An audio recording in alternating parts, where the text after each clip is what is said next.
I like the dark. It's friendly. It will surprise absolutely no one to learn that I am not a fan of Mr. Eastwood.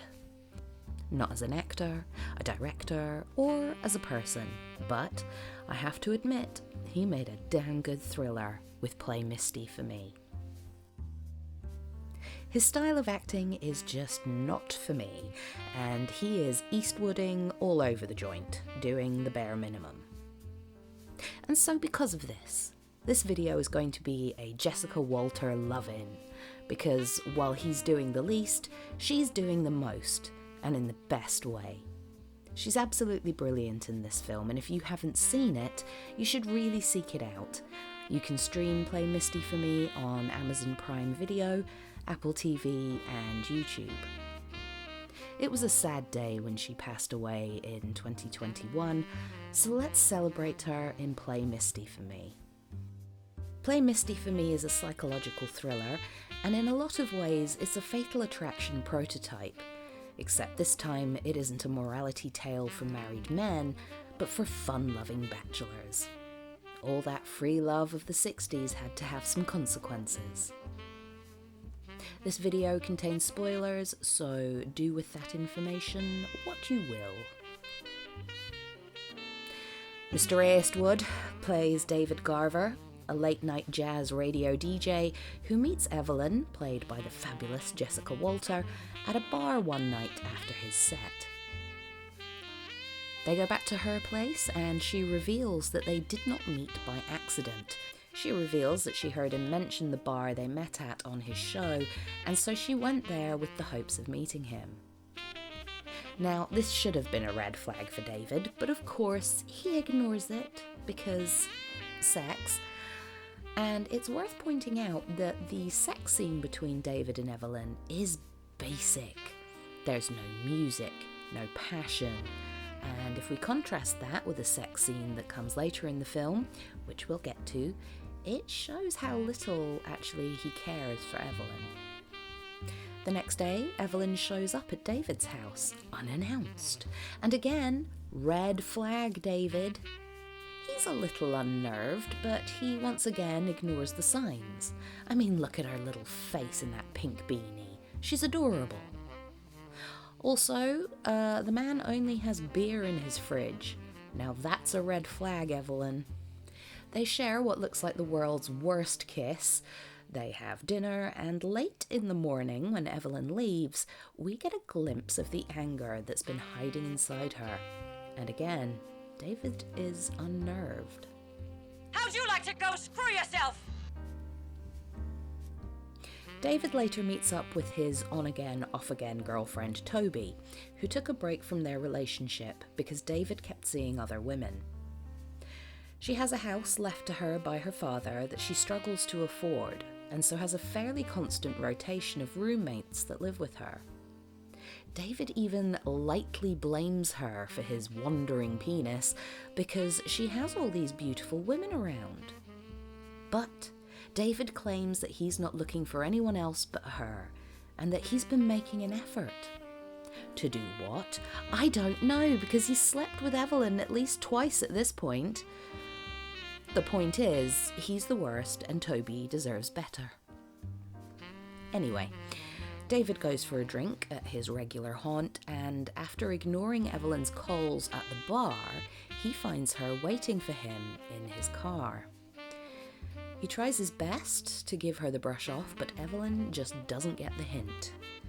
We get another glimpse of Evelyn's rage underneath her vulnerability and her ability to switch between the two in seconds. God damn it! Having some trouble, lady? Get lost! Yeah, get lost, assholes! Yeah, let's split. He's got enough trouble already. Yeah, excuse me. That night, Evelyn, again unannounced, arrives at David's house and reveals she's wearing nothing under her coat. And surprise, surprise, they sleep together again. I think the Eastwood doth protest too much.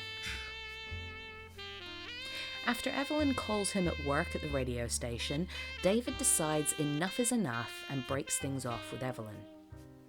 And while we know that she's a little unbalanced, you can kind of understand why both of them feel blindsided by each other's reactions. Both of them can't see where they've gone wrong. David leaves, but by the time he gets home, Evelyn is once again on the phone, calling him to apologise and tells him that she loves him. But David isn't interested. She ends up turning up at his house again in the middle of the night, and when David rebuffs her yet again, Evelyn breaks down and attempts suicide in his bathroom. David feels sorry for her and takes care of her, and Evelyn points out that because David is being scouted by another radio station, a job that he definitely wants, it wouldn't look good for him if word got out that a woman tried to kill herself in his home. He allows her to stay with him while she recuperates, and while David goes to a meeting with the head of the radio station, Evelyn shows up and causes a scene. When his housekeeper, Birdie, shows up at the house, it's been trashed, and when she hears heavy breathing and investigates where the sound is coming from, she's attacked and stabbed by Evelyn. When David shows up, he's horrified, even more so when the cops ask him about his girlfriend, and it's revealed that Evelyn is still at the house, covered in blood, staring into space. Evelyn is taken away by the cops, and David meets up with Toby, and we get the most extra of sex scenes. It's interesting how the two sex scenes in the film are portrayed. When David sleeps with Evelyn the first night, there's no music, no eroticism, no passion, but when he sleeps with on-again, off-again girlfriend Toby, my God, it's Emmanuel in Monterey County. Okay, so it's not exactly as explicit as such, but it's shot so beautifully, and all with Roberta Flack singing The First Time Ever I Saw Your Face. The juxtaposition of these two scenes ties in with the morality tale side of things. It was just sex with Evelyn, but he was making love with Toby. Oh my! Now that David and Toby are back together, we get some cool shots of the Monterey Jazz Festival, and while at the radio station, David gets another phone call from Evelyn. She tells him that she's been released, and she's at the airport on her way to Hawaii. She apologises for her behaviour, quotes some Edgar Allan Poe, and asks him to play Misty for her one more time. So David thinks the nightmare is over, but Evelyn's influence lingers as David wakes in the night and finds a knife in his pillow and the song Misty playing on the record player. The cops are less than helpful, and David tells Toby they should stay away from each other in case Evelyn is following him. Later he goes to work at the station, and he calls Toby. She mentions that she's listening to his show while Annabelle, her new roommate, makes some drinks. Not long after they hang up the phone, David realises that the poem Evelyn quoted on the phone the other day was Annabelle Lee, and he realises that Toby is in danger. Meanwhile, Toby figures out that Annabelle is Evelyn and is terrorised by her, while David rushes to the house. He arrives and finds Toby tied up, and while he attempts to rescue her, Evelyn emerges from the shadows and attacks him with a knife. They fight, and eventually David overpowers her and punches her, which knocks her backwards through a window and over the edge of the balcony, leaving her body to be dashed against the rocks by the sea. Play Misty For Me was Eastwood's directorial debut and was a modest box office success with generally good reviews.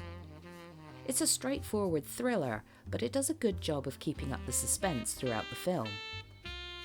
Jessica Walter does a great job of showing us just how vulnerable Evelyn is, despite her emotional outbursts and violent tendencies. The screenplay was written by Joe Hymes and revised by Dean Reisner, who, fun fact, was once married to Vampira. I love the locations used for the film. It's all very Cabot Cove and I'm here for it, which makes sense because it's along the California coastline and these houses have the most incredible views. Play Misty For Me is very similar to Fatal Attraction. Very similar.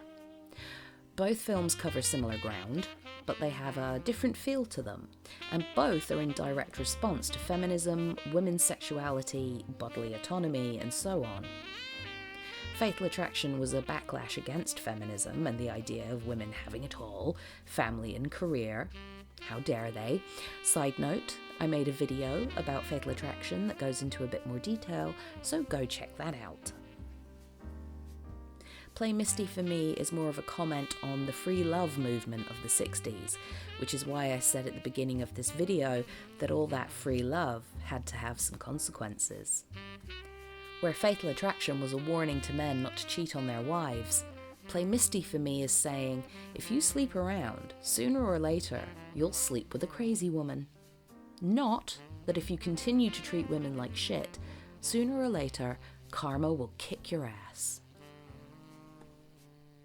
Evelyn is a tragic figure, and the parasocial relationship aspect of the film makes for a pretty relevant watch, seeing as people are becoming more and more aware of the parasocial relationship we're all slightly guilty of when it comes to celebrities or people in the public eye.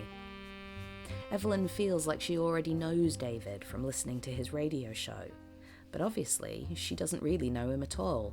She knows the carefully curated hour he presents to the public on his radio show. Sunset Boulevard was the oldest film I could think of that had a similar premise, that of a woman becoming obsessed with a man, a suicide attempt, and madness. This is also your sign to go watch Sunset Boulevard, even if you've seen it before, because it is so fucking good.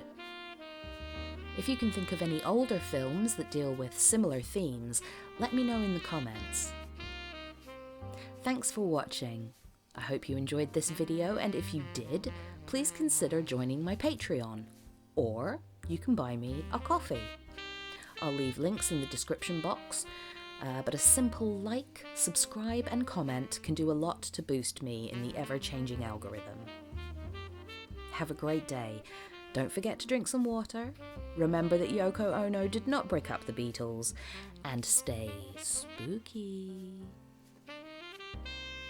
I'm going to give the people what they want. Sensation, horror, shock. Send them out in the streets to tell their friends how wonderful it is to be scared to death.